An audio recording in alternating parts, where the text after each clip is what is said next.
Gadlin Willis Delwisi. Kisi ko nimnik. 2 weeks old, did Jaya Buswali did Isaac and Helen Mar. Akchi Wali Ganam Wibnik. Waisi Spooky was Kayata Benik. And Chewinji Diamti near Bokta Desquib. Ahaye Buxi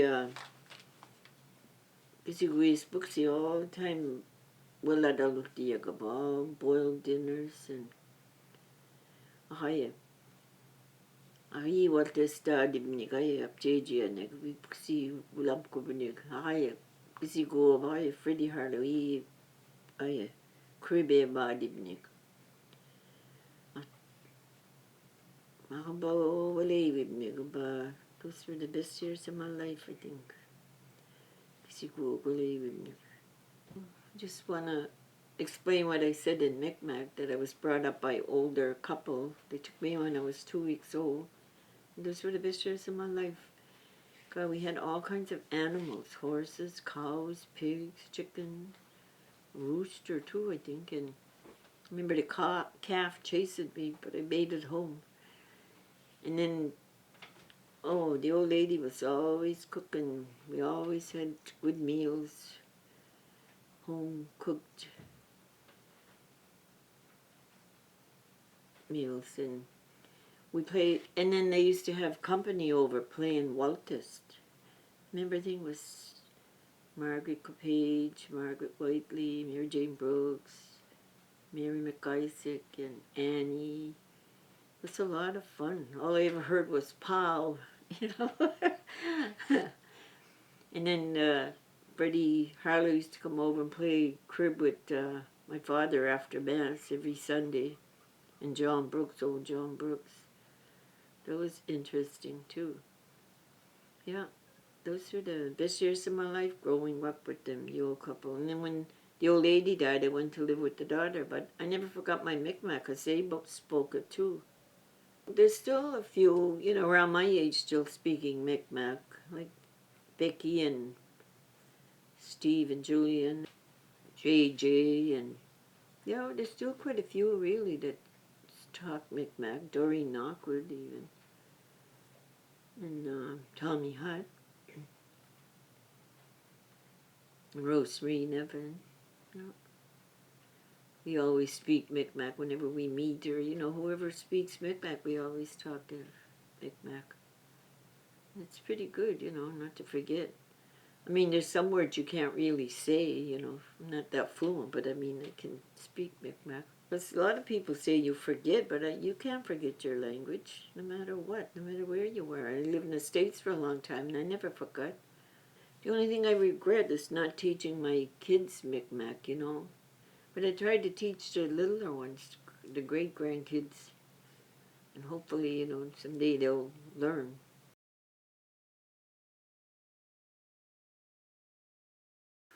I was born in 1954 to Agatha Francis and Charles C. Francis. Yeah, we went fishing down to the Shibby River, Muscatava, down all the way down to Sheet Harbor for trout and salmon and stuff. And then we would go all the way out to Grand Lake area, do some fishing there, because they have landlocked salmon in there, and landlocked stripers too, right?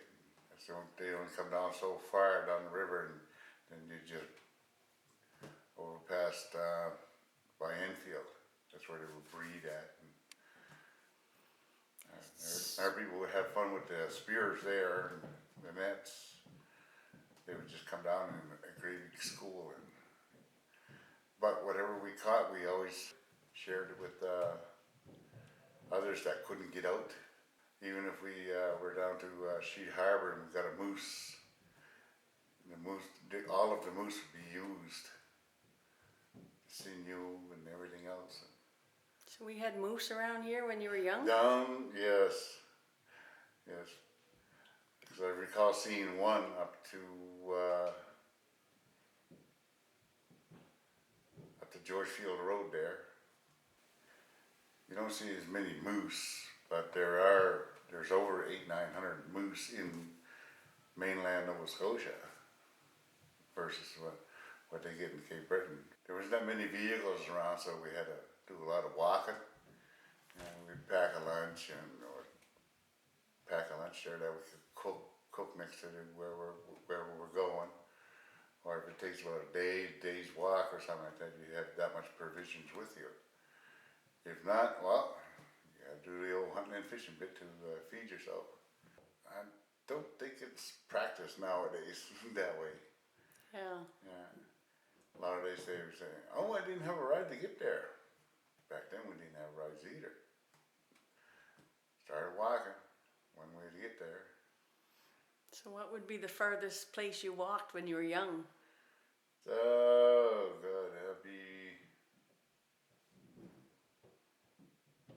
9 Mile River. We'd fish from Blois Road there by Robinson Brook. We'd fish it all day. By supper time, we'd get down to 9 Mile River. Then we'd have to walk all the way back. But we didn't mind it.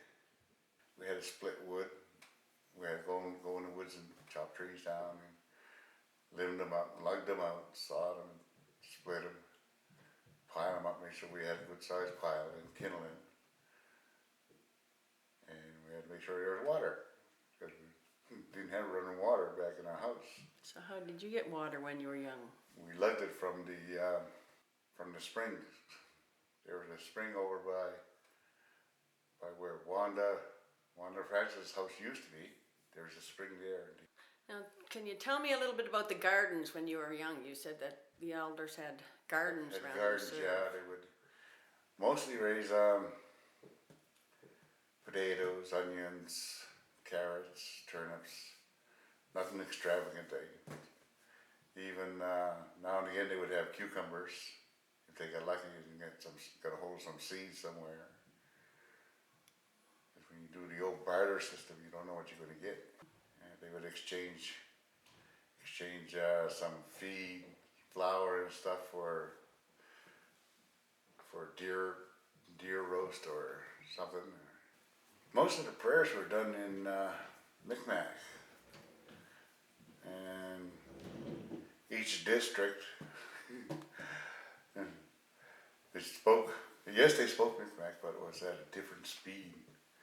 Like you went to New Brunswick, man, it was just like they were racing. They talk very fast. Same thing with Cape Breton. When they speak Micmac, man, they rattle it right out like nothing.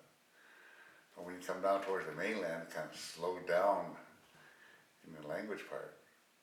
And all the prayers, they had certain prayers that they would use for, depending upon what they were doing, whether it was for a wake or for a meal or a feast of some kind. They had a powwow.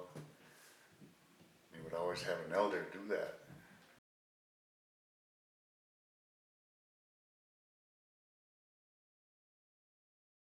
Up to a certain age, I was raised in Essassoni, and there was no, I wasn't introduced to the English word English. It was all Mi'kmaq, so it's just like you and I talking right now. And then when, as we're going on, then my mother's from Millbrook, but we settled, we returned back to Shubenacadie, Shuby. And a lot of growing up, I didn't heard these people talking. And it was almost like gibberish. I didn't understand them. My parents understood them, why I didn't. And then as continue on, my parents, well actually my father never spoke English at all. Very rarely he would say anything in English. And if we did talk English, it wouldn't be a family member, it'd be somebody, a non-native person. And again, it sounded gibberish to me, I didn't understand. And then my mother, she's very fluent in Mi'kmaq and English. So she played a big role in the English language. You know, she was a spokesman. As I grew up in Shuby there, some spoke, and somebody, unfortunately, was the it's a big circle. It was the residential school that took the language away from our people. It was hard. It's heartbreaking, but we, back then I didn't know, and the language was sort of watered down a little bit, and it affected me because I had to learn English, and while learning English, it was a daily thing. It even affected me later in my adult youth, or my adult youth, during my adult, because to me, I always took the context of present, but the English language, see, to me, when you write it down, it was always past. So it kind of, when you write an essay or anything like that, I had difficulty in comprehending, I guess, in what I'm trying to say. And the interesting thing about that, the old people I find, elderly like that, they had a gender quality, so to speak. In Mi'kmaq, it was clear, but when they say it in English, they would say he. It'll say he, and they're talking to a woman, and she'll say she, and they're talking to a man. That kind of threw me off a little bit because I'm saying to my, I heard him and said, no, he's talking to a man, and he's saying she. So gender equality, there was, I don't know, nothing there, or nothing, it was all equal. I find that very interesting growing up. And I also find the language never leaves you. When I go to Sony, and they say, oh, you're from Shubi. You don't speak Mi'kmaq. When in Nuisan, they say that. And, they ask me a question, do you speak Mi'kmaq in their language? And I say, yes. Oh, you don't understand it. I'm saying, I just answer you in English. So a lot of the people now, I find, they got to pay more respect to the language. Because don't use language for your own personal jokes or your own personal attack on the individual. Just because he doesn't speak the Mi'kmaq, but he understands. And I don't say nothing no more. I just let them go on. They'll talk about, they're basically talking about you, and I don't say nothing. It doesn't bother me one bit. But if they say something wrong, then I'll correct them and say, don't be like that. But an elder one time told me, he said, you spoke Mi'kmaq before when you're young. You never lost it. It's still in your heart. And when it's ready to come out, you will speak your language. That kind of hit home, proud that, yes, I understand the words, I understand the birds, the colors, and all this stuff. It's the new items or new, I guess, the commodity that we from the European, you got like a vehicle, it's, but our language called Wudabagan, a form of transportation, but they refer to now as a car. So you can see, slowly see the English words coming in, substituting that. It's just too bad our elders could have adapted some kind of English or Mi'kmaq directive, saying this is how you pronounce it in Mi'kmaq, and so on like that. And that's interesting because if you look at a dictionary and you say a word, it's spelled correct, but if you look to the right of the dictionary, it has quotations on each side, and it's spelled the way it sounds. That's where our language should, our director should, our dictionary should do that. And the way they pronounce it, and they put a noun, a verb, or adjective alongside of that, and then it gives the definition. I think something, it's probably there, it's just somebody has to fine tune our language and stuff like that. And I find also that it's good to learn one word, but you have to put it into a sentence. And I think somewhere along the line, the teachers, and I'm having good feeling with SSO especially. They have a language problem, or a language problem. They have a language class that are really advanced in their language, or the Mi'kmaq language. And I'm sort of kind of proud that the teachers up there are really teaching their students. And the same thing is carrying over to Shuby and in other communities. But mostly the language spoken in Cape Breton is pretty fluid. As you go down to the mainland, it sort of loses it. But it again comes down to the circle, the residential school. And it's unfortunate, but we have to bear with that cross, and we have to let that go, you know, and just come back to our own roots, the language. And that's something that it will come.